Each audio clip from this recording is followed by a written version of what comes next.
टाईममध्ये मॅथची प्रॅक्टिस करा. मॅथमॅटिक्सची प्रॅक्टिस तुम्ही जेवढा वेळ कराल तेवढा वेळ चांगला आहे. कारण मॅथमॅटिक्स आहे त्याच्यावर तुमचा सगळा विषय कॅल्क्युलेशनवर आहे.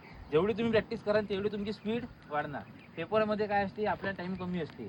मॅथमॅटिक्समध्ये मग तुम्ही जर तुम्हाला हे जर समजा लागत 12 जर गुणाकार करायला लागत असन, चुकीची गोष्ट आहे ना. त्याच्यासाठी तुम्हाला 12चा वर्ग आहे. वर्ग होणं कोणीच पाठ करत नाही. सर लोक आयुष्य मरेपर्यंत सांगते करा रे कोणाचे पाठ नसनच पाठ. सरनं घेतले तेव्हा बरोबर करते आदल्या दिवशी. दुसऱ्या दिवशी विचारलं तर डायरी घरी राहिली तर आठवत नाही आता काय काहीतरी केलं होती, पण 2 दिवसा अगोदर केली होती. अरे मग उपकार केले काय, त्याच्यावर उपकार केले का तुम्ही? तुमच्याच फायद्यासाठी आहे ना, तुमच्यासाठी सांगते ना ते.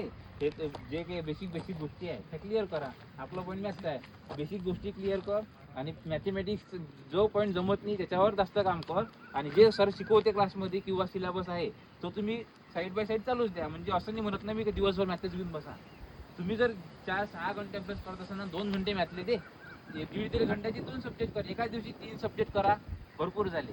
जर क्लास चालू असून तुमचे तर क्लासची रिव्हिजन करा. कारण तुम्ही कसं आहे, 2 घंटे जर 2-2.5 घंटे जर तुमचे क्लास होत असेल, तुम्ही टाईम इन्व्हेस्ट करून राहिले, त्याच्यावर तुम्हाला काही ना काही बेनिफिट भेटलं पाहिजे ना. मग तुम्ही क्लासमधून आले आणि तिसऱ्या दिवशी वाचून राहिले ना, जर हे होऊन राहिलं ना, याची रिव्हिजन होऊन राहिली ना, तुम्ही वाचून राहिले, समजून राहिलं. आता आयत्या गोष्टी भेटून जर तुम्ही मेहनतीकडे जा, म्हणजे कसं, सरनं क्लासमध्ये शिकू राहिले आणि तुम्ही पुस्तकातून नवीन टॉपिक स्वतः शिकून राहिले. अरे बा, तुम्ही क्लास लावले आहे ना, क्लास लिहून आज दिवसाचा टॉपिक होईल, पेशन्स तर ठेवा. तुम्ही जर म्हणा एवढे दिवस झाले, 15 दिवस झाले सर एकच टॉपिक चालू आहे, 15 दिवसात मग तुले त्या टॉपिक म्हटलं किती येते हे तर पाय पहिले. बरोबर नाही काय? तुम्ही म्हणता सर एकच गोष्ट शिकून झाली. जर उदाहरण समजा असं मग तुम्हाला जर विचारलं त्यावर प्रश्न जर येत नसन, चुकी कोणाची आहे? सरनं तर मग तर तुम्हाला म्हणायला पाहिजे 15 दिवस शिकवली जर तुम्हाला येत नसन, तुम्ही तर गोटा मारायचे काम आहे.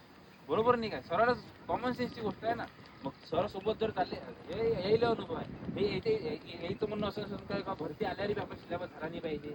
कोणाला वाटते का असं? यायचं टार्गेट असेल ना. तुम्हाला काय वाटते, तुम्हीच अभ्यास करता का यायला अभ्यास करायला लागते? मी त्या गोष्टीतून गेलाय. तुम्हाला कसं किती चांगल्या पद्धतीनं, किती सोपी पद्धतीने शिकवून बा मी, हे त्याला बी स्वतः प्रिपेअर करावं लागेल ना, जेणेकरून माझ्या विद्यार्थ्याला काहीच त्रास झाला नाही पाहिजे. यायला जेवढ्या लवकर समजण्याचा प्रयत्न मी जेवढ्या सोपी भाषेत सांगन तेवढ्या त्याचा प्रयत्न करते.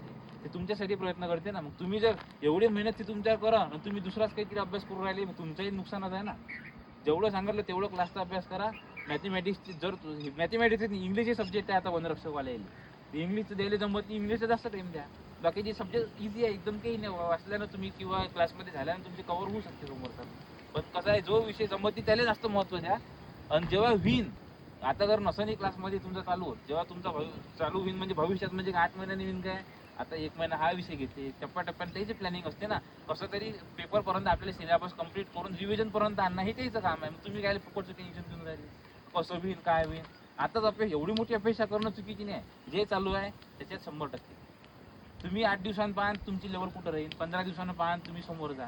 फक्त कसं असते, पेशन्स ठेवा, बाकी काही जमलं.